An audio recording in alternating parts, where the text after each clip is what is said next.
Good morning, everyone. Thank you for joining us. Wait a couple minutes as everyone comes in.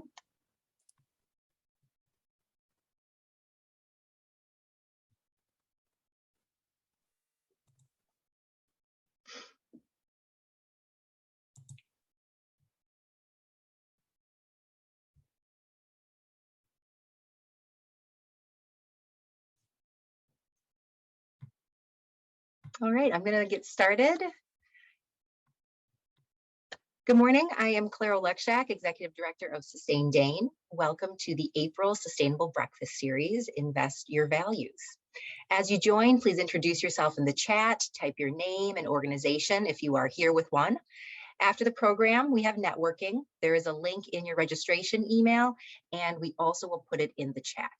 During the presentation, we encourage you to share your comments, reflections, want this to be interactive and have you gain quite a bit of information and knowledge from today's presentation. Welcome to our new members who have joined since the January 2022 SBS meeting. We have Good Oak Ecological Services, Wisconsin Eco Latinos, Mundo Esperanza, Edward Jones, Hilldale Shopping Center, Simple Eco Solutions, Black Star Assets, Delta Beer Lab, Eco Concrete Company. Also, 7 new individual members have joined us. I would like to recognize our incredible ongoing program partners and supporting forest and tree level members. And thank you to our LEAF members. Membership is a great way to join the Sustain Dane Network and support our work. There is a place for everyone, and benefits include complimentary attendance to all programs like this SBS and more. Coming up for our program announcements, we have the Accelerate Sustainability Workshop second cohort. The first one completed last month. We have networking, master recyclers, a new program called Water Stewards that you'll hear some more about in the coming months. And the Oberk Beer Garden will have a Sustain Dane Day in August. Today wraps up and celebrates the Climate Action Program. This program launched at our summit in November 2021. Many of you may have been there. We featured the author Kimberly Nicholas of her book is Under the Sky We Make, and she talks a lot about how each of us is part of bringing climate solutions forward. We had 143 participants that made a commitment at the summit and then worked from the summit until Earth Day to make progress. 42 people submitted their stories and many more are still marching forward to take their own actions. It's been incredibly inspiring to see what is happening here locally in our community. So I have a short video that I'm going to play to celebrate and recognize the Climate Action Program.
So thank you to everyone that participated. We're really, really excited about the progress and look forward to hearing from more of you as you continue. So now on to our program. Today, we are going to focus on investments, which was one of the climate action categories. We heard a lot of people have excitement around this. It's an area that some people were ready to take a next step after they had done energy efficiency or transportation and wanted to learn more. So we decided to expand this category by having our Sustainable Breakfast series today on sustainable investing. So I'd like to welcome our featured presenter, Andrew from As You Sow, the nation's leading nonprofit practitioner of shareholder advocacy and engagement. And our moderator today will be Mel, who is the climate specialist at the Dane County Office of Energy and Climate Change. Thank you both for being here. Thank you very much. So I love that the last comment was exactly a cue for me. I forgot who said it, but that a person was saying they wanted to align their investing with their values. And that is exactly what we do at As You Sow. We're a 501c3. We're a nonprofit. We've been around for 30 years, as you can see from my little logo there. We were founded in 1992. And we're focused on corporate accountability. What we do is we basically engage companies. We talk to the biggest companies in the world about a range of issues. Climate change is our biggest one, but we also talk about environmental health, so toxins in the food system, regenerative ag. We talk about ocean plastics, as well as racial justice and diversity, equity, inclusion, and wage justice. So we have a range of different issues, but we address it through the lens of working with corporations. So I'm going to share a screen. I'm going to take you through a little slide deck, and then I'm going to teach you. I have some tools that we've built that'll help you to actually look inside your own portfolio and to see what it is that you own, because a lot of people, it's very, very difficult, frankly, to even know what you own because a lot of your money is in mutual funds. So I'm going to first talk about if you own equities. That means if you have 100 shares of Apple or 100 shares of Costco or whatever it is. And then I will talk about mutual funds, which are commingled funds. Those are like a basket of stocks. So I'm going to share a screen. So let's go ahead here, make sure hopefully this all works well. Somebody just give me a thumbs up that you can see a screen that says shareholder power for positive change in the world. Does that look good? Okay, great. So I'm going to talk about As You Sow a little more about being an empowered shareholder. Talk about this idea of stakeholder capitalism and ESG, which stands for environmental, social, and governance. And then, as I mentioned, the know what you own. That means looking inside of your portfolio. So I always start my talks with a picture of my dog, Oscar, because if Oscar were to dig under the fence and go into the neighbor's yard and knock over his garbage can, and the neighbor came and knocked on my door, I would say, oh my gosh, I'll go clean it up. Of course, Oscar's my dog. I have responsibility. But if I own shares in a company and it has a spill, let's say a toxic spill into a river and it gets into the local water supply, I don't necessarily feel responsible. I figure the management's going to take care of it. The board should take care of it. But the point I'm going to make here is if you own one share of a company, then you have the power to actually have influence, and that you actually have more than the power, but you have a responsibility, that you are a beneficial owner of that company. The board reports to you. I'm going to say that a bunch of times because people think of the board of directors as like this, oh, they have the supreme control. Actually, they report to you. So it's all about aligning incentives. A board's job is to set a strategy and then to get the executives to execute that strategy. They do that through incentives. They do that through the compensation plan. They give bonuses for doing certain things and not for doing other things. So it's very important that we help the board to align these incentives.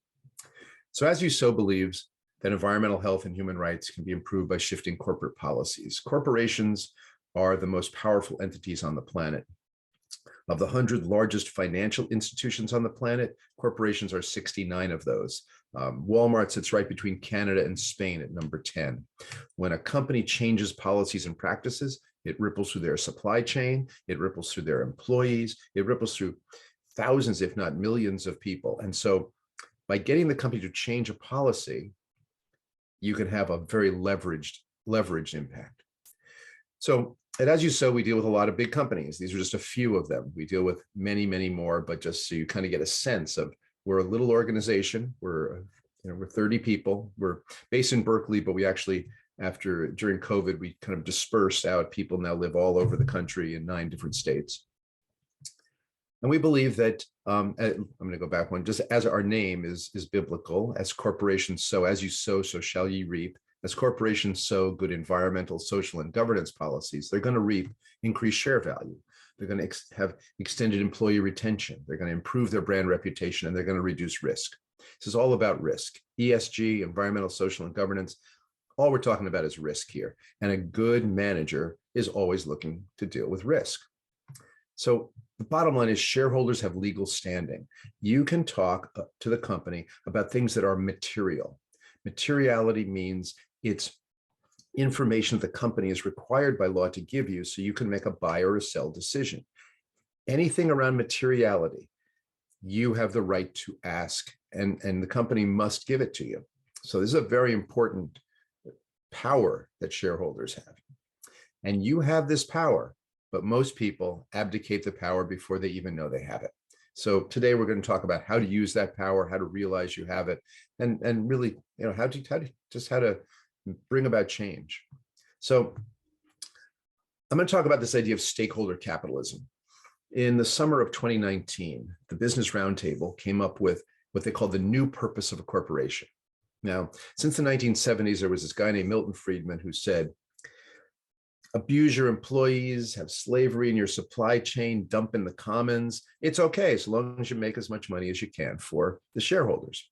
Well, stakeholder capitalism, the new purpose, says actually very different. What it says is that you take care of your employees because they're your most important asset. You want to create a culture that attracts the best and the brightest. You don't dump in the commons because you're going to probably get sued. It's going to come back to bite you. You take care of your customers. You don't put toxins in your food. If you're a food company, don't put toxins in your product. Take care of your customers, earn the loyalty. It's business 101, basically. Now, a few months later, the World Economic Forum endorsed this. They came up with what they called the fourth industrial age. They think this transition is as big as the Industrial Revolution. That's how big this is. They called it a manifesto. So this idea, and this is the idea that shareholder advocates have been saying since the 1970s, when the first Jesuit priests went to the General Motors meeting and said, we don't want to be part of apartheid South Africa. And people are like, what are they doing here? Well, we are share owners. We get to have an opinion. So every shareholder resolution that's been filed, every engagement has been about this concept. Well, now every company has agreed to it. So there's a philosophical shift that just happened just a matter of months ago. And now we're starting to see it implemented. We're at the middle. We're right in kind of the messy beginnings, actually, of the biggest change in corporate history ever. So I will get into this more. This was just, I usually go to this slide earlier, but basically the World Economic Forum and the Business Roundtable just threw Uncle Milton under the bus. Milton Friedman is what we're talking about, and this new corporate purpose. And what we're forming is a regenerative economy based on justice and sustainability. This is what's emerging. I see it every day. I see companies making choices. An example, we talked to General Mills about regenerative ag in 2017. It took a couple of years. We filed some resolutions. So if a company doesn't do what we ask, we can escalate by filing a resolution. That means it's a 500-word document you file 6 months before the annual meeting, and it goes on the ballot. So everybody votes on it. Every shareholder votes on it at the annual meeting. Well, by 2019, General Mills agreed and they signed a regenerative agriculture pledge. They are now implementing regenerative ag through their entire supply chain. Now, why? When asked at a webinar that we put on, the head of farming at General Mills said, well, because if you look at an industrial ag farm and you put up a picture and a regenerative ag farm after a big climate superstorm, the industrial ag farm had no soil. It was gone. He said the regenerative ag holds the water. And so we need a resilient supply chain or we cannot be in business. So it's very self-serving, which is good because that means it's going to stick. Kellogg stopped using glyphosate, spraying Roundup on all of their crops, wheat, oats, and beans. Also in 2019, we got them to agree to this. Why? Because they wanted Kellogg food to be safe to eat. It was there was potential litigation around this. So companies that are doing this to improve themselves are going to do it. But this is what the regenerative economy is. People want to invest in General Mills and Kellogg because they are leaders. Between 2019 and 2021, 2019, those were the only two companies working on this stuff. When we redid a survey in 2021 of the 17 big ag companies, 12 were working on pesticide reduction and regenerative ag. So this chart just shows you the money is flowing into environmental, social, and governance. It started out in 1995, there's basically none. And now basically $1 out of every $2 invested is looking for companies that are doing environmental, social, and governance. Why? There's less risk. It's simply better management. They're going to retain their employees. They're going to be more competitive. This chart is about shareholder resolutions. And what this is again, we engage companies and then we escalate if needed. So, and we're not the only ones. There's all the faith-based groups do it. The Catholics, the Unitarians, the Jews, the Buddhists, the Hindus, they all have pension funds that engage companies on these issues. As You Sow does it. There's a lot of socially responsible investors do it. This year, there were 530 resolutions that were filed. And the reason you file these resolutions, the reason you escalate is because there's power in numbers. You can get these votes. There's literally $100 trillion that have signed the principles of responsible investing. Now, if you can get all those folks to vote on your resolution, well, the company's kind of got to do it. We had a 98% vote last year at General Electric about climate change. The company is now disclosing the emissions from all their jet engines, and they're going to be reducing them by 5% a year over the next 10 years. And that's just one of many, but power in numbers. Inside outside means that when we're at Starbucks talking to them about reducing plastics, the fact that Lonely Whale and Greenpeace were in the street with posters of sea turtles choking on the green straws was helpful to us because we were saying it's a material risk to the company. Now, is that coordinated? Just happened to be, they happened to show up that day. We don't officially coordinate. And leaders and laggards, we do a lot of scorecards. So when we, after the George Floyd murder, we looked around, we said, how do you even rank a company on racial justice? And so we assembled experts into this group, and we came up with 57 key performance indicators on racial justice, diversity, equity, and inclusion. And then we went and we ranked 1,000 companies, the Russell 1000, and now there's a score. And when we sit down with a company, we go, look, you scored a 5, your direct competitor scored a 35. Here's the 3 things they're doing that you are not. And here's the cost of doing this. And here's the risk of not doing anything. And the risk of having your brand associated with racial injustice, of not being competitive, it's much, much more advantageous for the company to actually make the shift, which is why we had 27 resolutions on racial justice and DEI, and 27 companies agreed to our terms to get on the path to start to actually put policies in place. So last year, 2021, we had 188 engagements. That means we sent letters sat down with 188 companies on all these different issues. Climate change, you can see, is the biggest one. Diversity, equity, and inclusion, ocean plastics, et cetera, all of these. 102 companies said, thank you. This is great. We're going to get working on this. 86 said, not so much. So we filed 86 shareholder resolutions. Now, once you file a resolution, it's public. It's filed with the SEC. Every shareholder is going to know about it. And so half the companies said, okay, we'll agree. And we came up with withdrawal agreement. So the company committed to making progress over many years. The ones that went to a vote, the other half, we had a 43% average vote. We actually had 8 majority votes. I need to update this slide. And about 1.7 trillion was voted on our resolutions. So we're at this inflection point right now. And the reason for this is because technology, policy, and passion are aligning. I'm going to show you in a minute this whole idea of looking inside your portfolio, but never before have people been able to see what is in my mutual fund. And there's also this new idea of pass-through voting. If you own shares of mutual funds right now, you've abdicated your right to Vanguard or BlackRock to vote for you. Well, now the technology exists so you can actually vote yourself. It's just very new, like just now. And there's a lot of startups who are organizing shareholders. There's also a new idea, a new policy called universal proxy.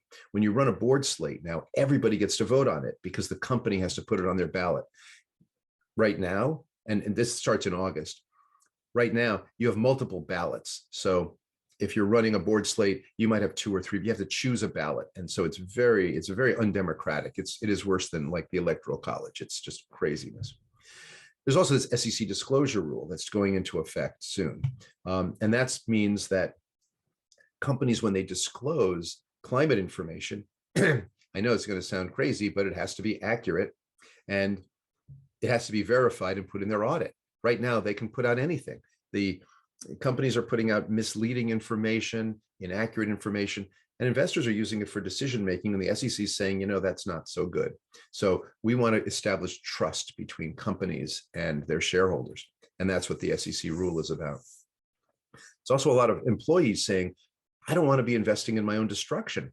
Why is it that my hard-earned money is going into a mutual fund that's invested in fossil fuels and deforestation at Amazon? Amazon does a great job on some things around climate. They have 100,000 electric vehicles, but every person working at Amazon in their 401k plan is invested in companies burning down the Amazon. They just don't know it. And when you tell them, they're like, what? They have no idea what you're talking about. We've done a lot of work on this. So we filed a resolution with Amazon and it's going to a vote in a couple of weeks. But this power shift is happening now. The power is going to the actual underlying owners. And so that's going to mean that boards are going to have to get their act together, particularly on climate. So these are some of the areas we work in. Climate change, we are trying to get every company to have a 5% emission reduction a year for the next 10 years.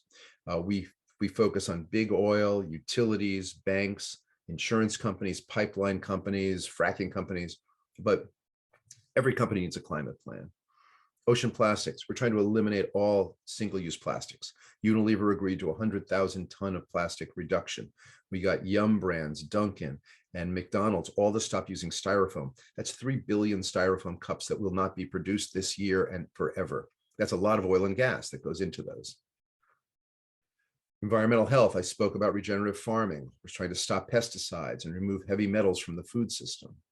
Social justice, I already spoke about racial justice. We're asking every company to have a racial justice and a DEI, diversity, equity, inclusion plan. And transparency, it's important for companies to disclose accurately, and that's what that climate rule is all about. We believe that it should be in the audit. We've filed resolutions at Exxon and Chevron about this last year, got a 49 to 48% vote, saying that if the audit committee of the board accepted an audit that didn't have climate disclosure in it, accurate climate disclosure, then they're in breach of their fiduciary duty. So I'm going to share a different screen and show you a couple of tools. This is the As You Sow website. I'm going to scroll down just a little bit here into this Invest Your Values area. If you click on this, you can see this is a bar. You can type any mutual fund name into here. So for instance, I can type in Vanguard and you see the whole list of Vanguard. So I'm going to click on a Vanguard fund. And this is going to show me in this Vanguard fund. Now, in a prospectus of a mutual fund, you generally see the top 10 holdings. If this is a Russell 1000 fund, we're going to show you 1,000 companies. We show you every company. So here's all of the big companies, big oil that has reserves. Basically, it's companies with reserves. These are all the coal companies that you own. These are the fossil-fired utilities, so companies burning coal. A total of 207 companies. It's about 7.7% of this particular mutual fund. Now, there's no way you would ever know this. People have no idea. So we built this system in 2015, and then we started to say, well, we looked at fossil fuels. Let's look at deforestation. Well, same list of stocks, but now you can look at companies that are producing palm oil, paper, pulp, rubber, timber, cattle, soy, burning down the Indonesian and Amazon rainforest. The banks who fund all this destruction, JP Morgan, of course, Bank of America, these are all the big ones. They are in everything. And the major consumer brands. You might not know it, but if you own Pepsi, they use palm oil to cook their potato chips. So there's 63 companies, it's 14%. And we go into a lot of detail here. So if you want to know why Archer Daniels Midland is on the list, this is why. And it'll go into a lot of detail. You can look at a social issue like prisons. Let's say you believe that that mass incarceration is not a good idea. You don't want to profit from the from private prisons. Well, in this case, it's taking a while to come up, but usually it's much quicker. In this case, you're going to see that you actually own the. I wonder why that's going on. Did I lose my internet? Let's try that again. Well, in any case, if it did come up, it would show you that you do own the world's largest private prisons. There's two of them. One is called CoreCivic, and one is called the Geo Group. But we break it down so you can see everything in the prison industrial complex. So not only do you own CoreCivic, the world's largest private prison company, but you also own like Aramark. They provide food for private prisons. And so this also gives you a lot of, if you click on search funds, you can go here and you can sort funds. This is 3,000 funds we update monthly. You can sort by 3-year performance, and then you could look at all the other issues. You could go in here and say, only show me diversified funds. That means like a themed fund is like a real estate fund or a pharmaceutical fund. Diversified means it's got multiple sectors. And you can say, I really care about fossil fuels, and you got to get at least a C on fossil fuels, and I got to get at least a B on prisons, and it automatically resorts it, and then you can click on a bunch of these, and you can say, show me. They can look at them all side by side. So it's a tool that we maintain that you can use. Another piece of it is if you work at a big company. We've only done 16 companies so far, but we will be doing the entire S&P 500. But let's say you work at Amazon, you can see what's in the Amazon 401k plan. Generally, it's a target date fund, which means this is a fund of funds. And if, like I said before, if you work at Amazon, you own companies burning down the Amazon. And we get into a lot of detail. Amazon's 401k plan has $621 million in fossil fuels and 48 million in deforestation, et cetera, military weapons. So we break it down for you. I'm going to pause here because I know I've thrown a lot at you, and there's probably a lot of questions.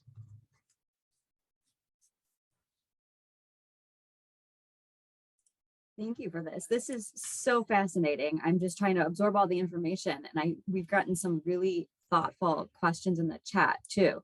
So maybe it might make sense to start a little broader and then go into a couple more specifics just to break it down for people. So just maybe let's start here, like big picture. So let's say you have like the idea of stakeholder capitalism. There's, as you say, there's been like a genesis here in the last couple of years. My dog is Zoom bombing. That's Oscar. No, that's actually Minnie, but, Oh. but anyway, I apologize. So you were talking about the idea of this shift that's been going on in the last couple of years. I'm just really curious about like what has been the origin or the genesis? Has there been a precipitating event that you've seen has been causing this shift, or has it been a series of small shifts over time? I think what the big shift is that companies are realizing that they are in trouble, that climate change is affecting their entire supply chain. It's affecting their customers. It's affecting everything. So every company is realizing we are at risk. And so we have got to deal with this. And that these attitudes around just being in an extractive mode, extracting labor from your workers, extracting from the earth, it's not sustainable. It's going to go, it's ending. I mean, the age of fossil fuels is ending. And so I think this is a reaction by the companies. It's a survival instinct to go, you know what, there's actually a better way to do it, that we can be sustainable, not only environmentally, but sustainable in terms of financially. And so that's what I really think is triggering, that the ideas of Milton Friedman are ultimately have led us to where we are today with the ocean's ecosystem gone, our atmosphere gone, our social fabric shredded. So I think companies are looking around and going, there's definitely a better way to do it. And so that's why the summer, at the end of 2019, right before COVID hit, they basically, every company in the world decided we need a new philosophy. To me, it's a culmination of just looking around. You know, and I think that's helpful because it actually feels more hopeful that companies are feeling like that they're wanting to do this instead of being forced to do this. This is actually a sign of hope. This is to me. voluntary. This is completely voluntary.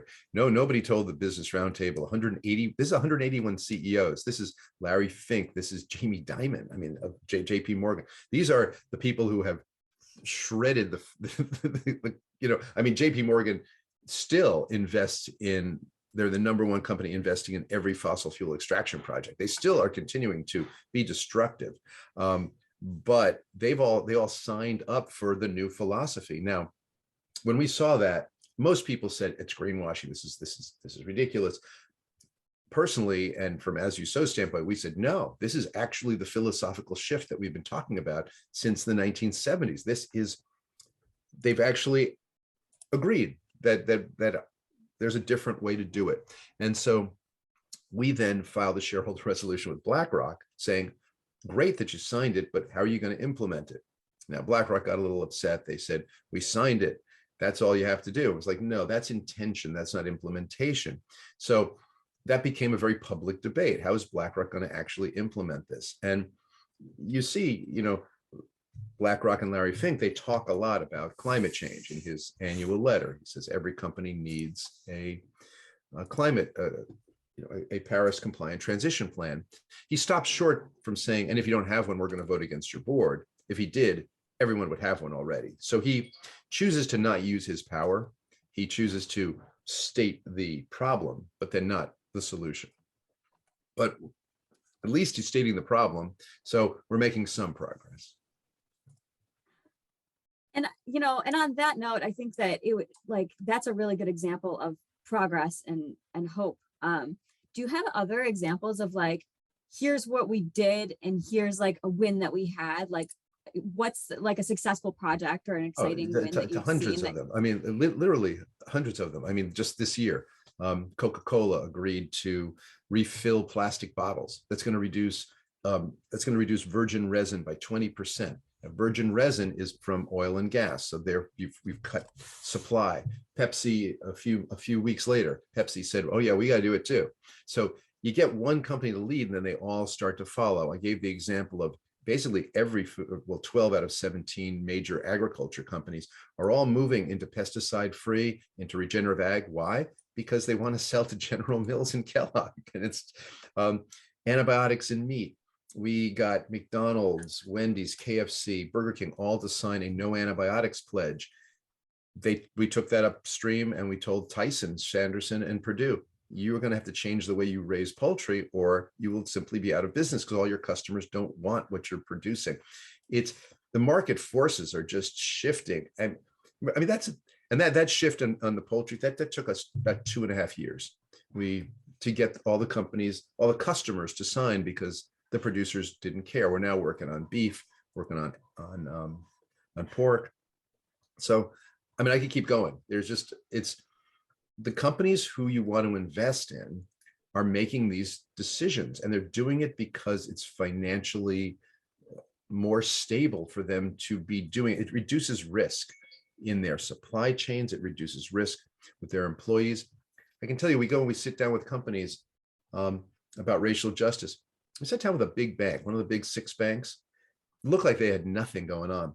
They had 40 people full-time working on diversity, equity, inclusion, and racial justice. They just didn't tell anybody. And they had 4 regional centers so they could be culturally appropriate. They had they were starting summer camps for 11th graders to try and we're like, why don't you tell anybody about this? And they said, because it's a competitive advantage. We don't want our competitors to know. We're like, but you're the leader. We want to hail you as a leader and get everybody to follow your best practices. And they're thinking about it. but it was surprising to us because we were going to go in there and go, you're doing nothing. And they're like, actually, I mean, they had a whole department working on, what do they call it? Neurological equity. So like having people who had autism in the company, like something that isn't even on anybody's radar. And so companies are doing this stuff and they're attracting the best and the brightest talent because of it. They're becoming more profitable because of it. Well, I mean, on that note, I'm getting a bunch of questions, getting a little bit more specific about like how people can get involved. So maybe let's pivot a little bit to, okay, nuts and bolts, like how do we get going here? So a couple of these questions. So just to get started here, I thought this is a really good question regarding having power as a shareholder. In many cases, companies require you to have a certain number of shares in order to introduce a resolution, and that can be a limiting factor. Can you comment on that? And is there a way of organizing? We've gotten a couple of questions about how to organize and make sure that you have a stronger voice. And so I guess maybe the first part of the question is, how do you get started when you see the rating that a company has and you're invested and you want to make a change? And then how would you organize around that? Or is there a larger voice that you can have? So we're a nonprofit and we don't own shares of anything. If we decide we're going to file a resolution at Yum Brands on Ocean Plastics, we have a network of people and financial advisors. We call it the Activate Network.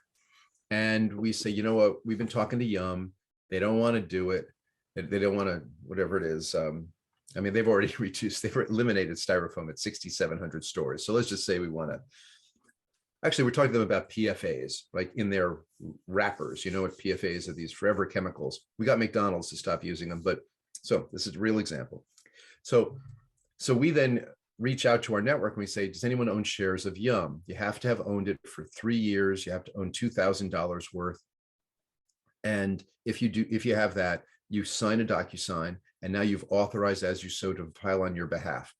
We do everything else. We write the resolution, we vet it with SEC counsel, we talk to the company, we send it to the company, we fight them at the SEC if they want to oppose it. When you file a resolution, a company can appeal to the SEC to not put it on their proxy.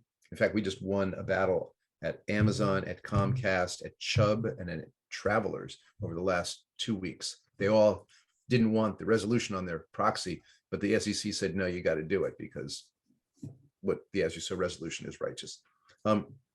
We fight that. We do media. We show up at the annual meeting.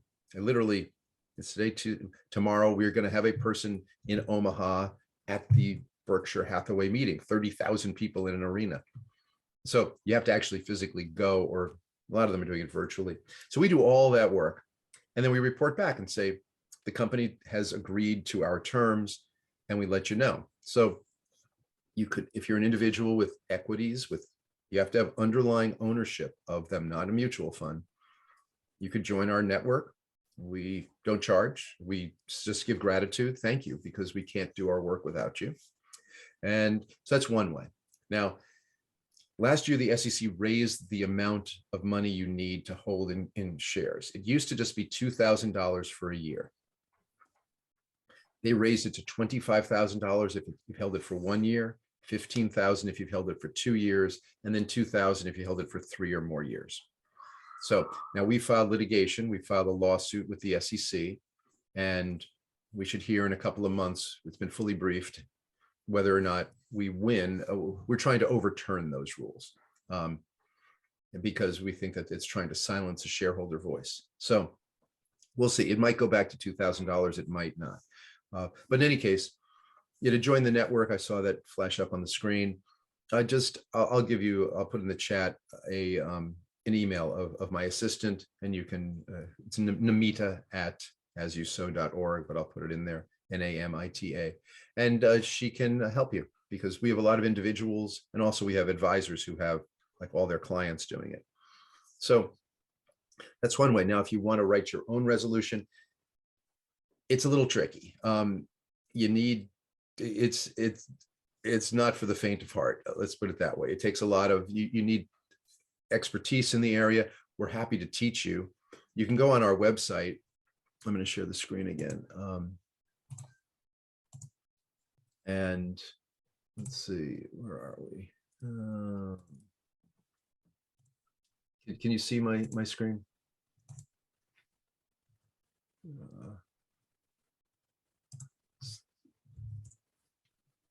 So on the As You Sow site, can you see can you see my screen? Just give me a thumbs up. Yeah. Under resolutions, if you click on resolutions, these are all the current resolutions that we have filed. So they're alphabetical. So AbbVie is sexual and reproductive health, Activision Blizzard, diversity, gender equality. I'm going to sort these. I'm going to click on this initiative button. Now you can also filter. You can, if you want to look for one company, you could filter by a company or whatever. But I'm going to click on initiative. So now you can see Costco's antibiotics. Now you get a sense of climate change here. So Amazon, CAT, and Chevron, you can see there's banks and insurance companies and utilities. I'm still on climate change. These are all resolutions that some of them we have reached an agreement with Church and Dwight, and some of them have been, we're waiting for the annual meeting. Coca-Cola, now I'm in consumer packaging, I'm sorry. So you can see Coke and Kroger and McDonald's. This is mostly about reducing plastics, diversity, gender, and inclusion. So anyway, you can go and look up all the companies that we are currently filing with here under resolutions. And there's 81 here, and another 20 are coming. We also have a lot of reports. If you're interested in, for instance, Road to Zero emissions, that's looking at 55 companies and their emission reduction. I just want to show you one thing. So I mentioned ocean plastic. So here's a scorecard. We do a lot of we do a lot of data gathering. We at our core, we believe that data is what's going to drive change, that when we bring information to companies, then we show them how to become better. So this is looking at 50 companies, 35 key performance indicators on plastic. So I'm just going to pick Kellogg just randomly. And what you're going to see here, these are all the KPIs, the key performance indicators. So this is what we ask the companies. Your packaging design, what action did you take? All about what, these are all the metrics. You can see they score yeses and nos on each one. So the company knows specifically how to get a better score by doing these things. And what it does is we basically get to decide what the companies are going to care about. When we work with the companies, by the way, developing this, these are not random, and we plot each one of them out on this little grid. So if you want to see Kellogg sitting on top of, let's find General Mills is probably a good example, sitting on top of McDonald's. So we look at these charts and we go, okay, who's doing what? Well, McDonald's is not doing a lot, right? General Mills is doing much more, and Kellogg. So when we go and we talk to them, we say, why did you underperform against your peers on this issue and not that issue? So anyway, there's these kind of charts for pesticides, for racial justice, for all of that. And it's all available on our site for free. So the underlying information is what helps the companies to realize, wow, we can actually, that's why 102 companies out of 188 said, let's go do it, because they had the data to go and make decisions. That's our theory of change. I mean, I so appreciate that you guys are doing this heavy lifting, because this does feel a little overwhelming for like an individual person to have the legalese to introduce a resolution. It almost feels like there's two ways, there's two avenues. There's get involved in your network and have a stronger voice overall. And then there's also, I'm getting a lot of questions about divestment and how do you, is it easier just to walk away from those organizations, or should you get involved? There's two strategies. So on fossil fuels, so fossil fuel divestment was very incredibly powerful. And there's $40 trillion that have signed the divestment pledge. We were part of creating that. In 2011, we were training organizers and putting them on campuses, student organizers, to get the whole movement going and started. And now there's 40 trillion that have signed a pledge. And that's fossil fuels. When you're working in a group that big, you have, well, when Chevron puts it as a material risk on their annual report, the divestment is a material risk, you know something's happening. And it affects their ability to raise money. The fact that people don't want to own it, they see it as very risky. So in that case, you've got divestment and engagement. Now, we were doing both. We filed the most resolutions at Exxon and Chevron. We filed 27 resolutions at Exxon over the last 10 years. There was 118 total filed. Now, we also ran a board slate in 2021. The company hadn't been listening to us. We filed resolution after resolution. They wrote a report for us. It was defective, misleading information. So we and other allies ran a board slate. We ran a 6-person board slate. We ended up negotiating for 3 board seats in January. Another group called Engine One ran 4-person slate. They actually won 3 in election. One of theirs knocked one of ours off, but we ended up with 5 new directors at Exxon last year. Now, they haven't, frankly, done a lot.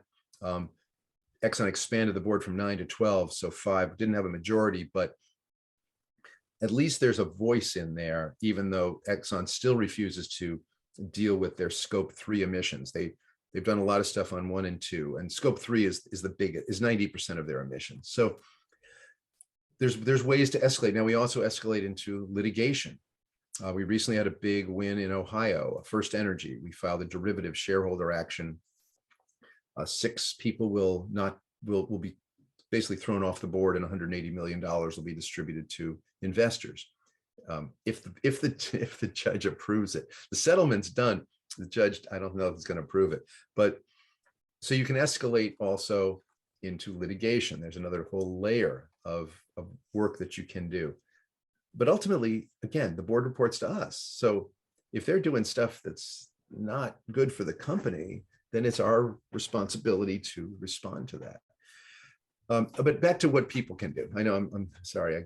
Like I say, I can get to be a little overwhelming. First thing is know what you own. If you own a mutual fund, just have a look inside. Go use the Invest Your Values tools. Have a look. You might be pleasantly surprised. You probably won't be. Most people who work at a company and are in a 401k or a 403b plan, a retirement plan, they're generally in a target date fund. And a target date fund is a fund of funds. So there might be 12 mutual funds within the Vanguard 2045 target date fund. Target date funds, they have a date. So when you started a company, you just you choose the date you're going to retire. I'm going to retire in 2050. And so what it does is it has more equities, which are more risky, and less bonds at the beginning. And each year it gets less equities and more bonds until when you're about to retire, it's a majority bonds. So that, again, it's just less risk. A great concept. The problem is they're invested in the entire extractive economy. You're just invested in big oil and all of these, private prisons. And they don't tell you. It took us a lot of work to figure out what's inside each target date fund. And so the thing you need to do is if your company doesn't have something you want to invest in that's aligned with your values, you need to talk to your HR person. You need to say, look, there's nothing that fits. And if talk to your peers. If enough of your peers go, you know what, we really don't want to be invested in big oil, they have to give you an option that you can invest in. It's their fiduciary duty. So they may add a fossil-free fund, a deforestation-free fund, one that's got fewer weapons, if you care about that, ones that actually have gender-positive companies that are scoring better for gender. They can add that to the system, and then you could shift your money into that. So that's not difficult. It's very easy for a company to do that. It shouldn't take them more than a month or 2. And we've done it. We've worked with companies that have done it, and it's been nothing but advantageous to the company, because when they ask their employees, what do you care about? They do a survey. Well, employees are like, wow, they actually want to hear. And then when they go, oh, wow, look, 70% of our people want something that is fossil free or gender, good for gender, and they add some funds and then they train you on it, it creates this goodwill. We had one company, 40% of people were in the retirement plan, before. After they did that work, that took about a year. 80%, they doubled the number of people who were putting money away from retirement because people were putting it away in something that they cared about. And the company, remember, the company is often doubling your money. Like if you put away 4%, there's a match. So you're getting 100% on your money right away. So not doing it is, it's a really great opportunity. Not only did we went from 40 to 80%, but the people who were in it went from an average of 3% of their paycheck to 6%. They doubled. So suddenly there was 4 times as much money flowing into retirement in this one company. It was a smaller company. It was only 100 employees. But this happened because some employees said, you know what we've got isn't matching what we care about. So you have a lot of power. You just have to take it slow. On our website, I'm going to share a screen again just to help you out here. So on the Invest Your Values website, if you click on menu and you click on Action Center, you can see there's all kinds of stuff. Click on employees and it takes you through. Number 1, what do? You learn what's going on. Number 2, know what you own. Number 3, take action. And you can click and there's an email for you to send to your plan administrator. And it's written very, because remember, the plan administrator is also invested in the same fund. So appeal to them as a human being. Like, do you know that you're invested in all these fossil fuels? They might not. I find generally they don't. You can also, we have an email to your company sustainability team. How do you talk to your peers? Email your colleagues. So it's about talking. It's what happens around the water cooler. Most people are not aware. And so just talk to your peers, but start to understand it. It really, just take it a step at a time. It's a really good point, because it's something that if you ask most people, they would probably care something about if brought attention to the issue, but without raising it, it's something that falls into the background. And so just being the advocate and the voice for that. We did some polling, and actually 73% of people who we polled, and we polled like big, like 12, it was like a national poll. 73% of people said that they want to be invested in sustainability. They don't want to be invested in companies that are creating an unlivable planet. 99% of millennials said that. So that's pretty good score there. The fact that 100% are out of alignment with that. And it is really literally 100%. There isn't, I don't know of any any funds at big companies that are aligned with that kind of thing. And they exist, by the way. I didn't show you, but there are funds that get straight A's or B's and A's. There's target date funds that get A's, B's, and C's, but all the ones that the big companies have are all D's and F's. So it's it's an odd situation.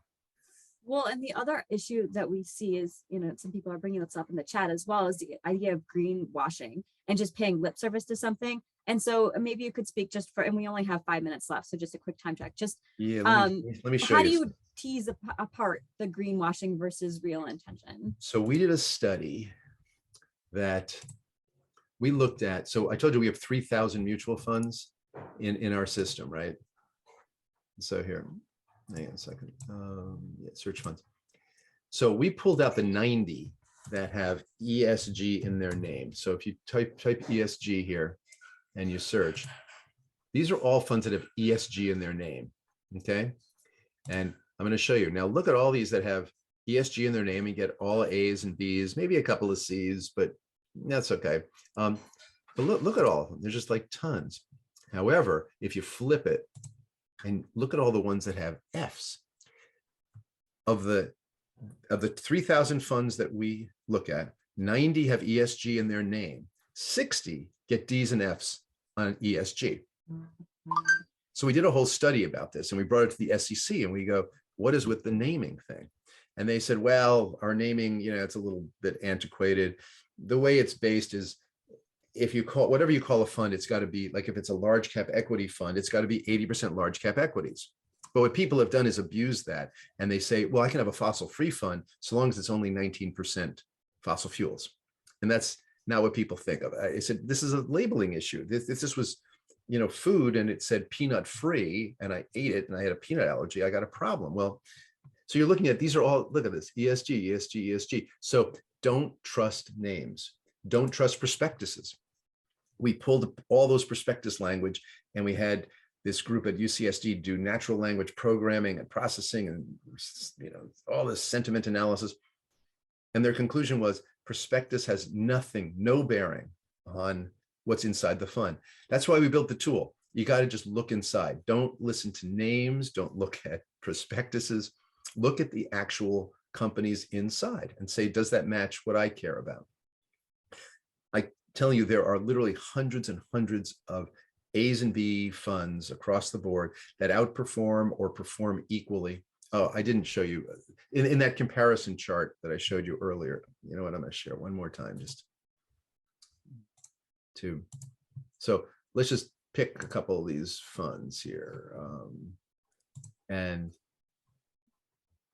here, let's flip it also and get a couple of these straight A ones. So you can pick 4, and it's kind of like comparing washing machines at Home Depot. You can put them, do you see I click the compare button? So now you're seeing them right next to each other. You can see, oh, look at this. All of them are, quote, sustainable. And yet some of them get straight D's and F's, okay? But now here's where the rubber meets the road. Let's look at their returns. So plus 15%, plus 8%. So I happen to pick ones that don't have a 10 and 20 year track record. I was just randomly picking, but you can say, look, these are both in the 15%. These are both in the, so the 2 sustainable funds outperform over the 3-year period, the ones that get the D's and the F's. And I literally, that was totally random. So take a look. The data's there. We put it out there so you can look, you can say, oh, they're comparable. This one outperforms, that one outperforms, but pick ones that match your values that also outperform. And look back, look 5-10 years back. We have all the data there. And again, we update it once a month. So buyer beware. The SEC is not helping you. They have not even addressed this whole issue of fund naming. And it is, I know a fossil free, we tried to sue them. Vanguard has a fossil free fund with 47 fossil fuel companies. And we lost because they said, no, they're well within the realm. They're well under 19% or 20%. It was only like 11% is fossil fuels. So we lost the case. The SEC is not going to help you. They're not there to defend you. Well, that's, I mean, that's so amazing that you're here to help advocate and give transparency to what we're talking about. We're at time, so I just want to give just a final question. Just what is your vision for the next 3 to 5 years in sustainable investing? What do you see? We're at this inflection point. We have the ability to actually shift the power because the companies with better management are emerging as these regenerative companies. They're starting to get more investment. People are realizing, oh, Kellogg's food being safe to eat means more people are buying it, more people then invest in it, then all the other companies follow it. So there's this shift that's happening there. Now, simultaneously, people are becoming aware that they can vote, and we have a new way of running board slates. So any company that doesn't have a climate transition plan in the next year is really going to be subject to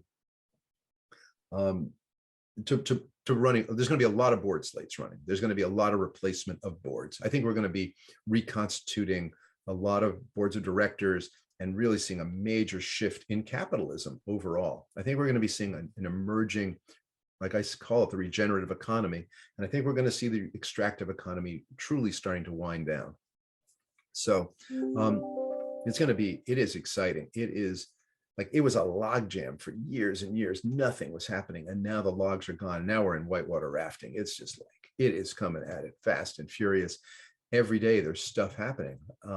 Now, I think you're also going to probably see a lot of companies going private because they're afraid of this. You see, well, Twitter just went private, yesterday, or it will be. So you're going to just see, it's going to be very tumultuous over the next 3 to 5 years. But I think what is going to come out of it is a whole different kind of economy that is really based on long-term vision. The short-termism doesn't make any sense. I talk to CEOs all the time and they say, I can't do it because of the short term.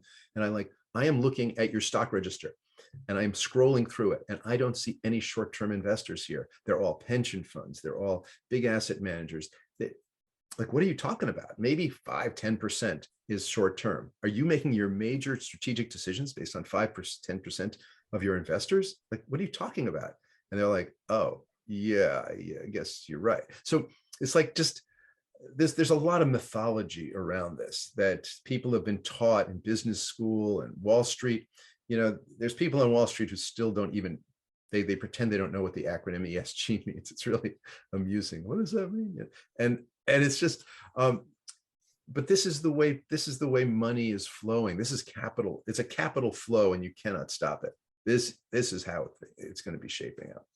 Well, I love that. That's a bit of inspiration to end this. And I really appreciate you adding clarity to such a complicated topic. Is it okay if people who are doing this research reach out to As You Sow with questions and want to get involved more? Yeah. So that, yeah, Namita, let me just make sure that is her email. Send anything you want to here. I'll put it in the chat. And she can help you. And here's the chat.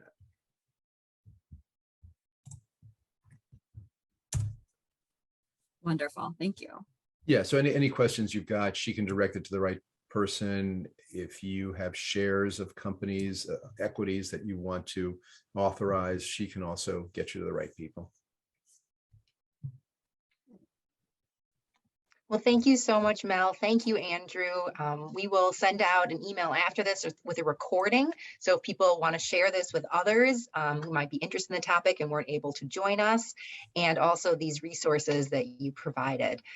So thank you all. This is, I think, really exciting and a new way that many of us can engage in climate solutions.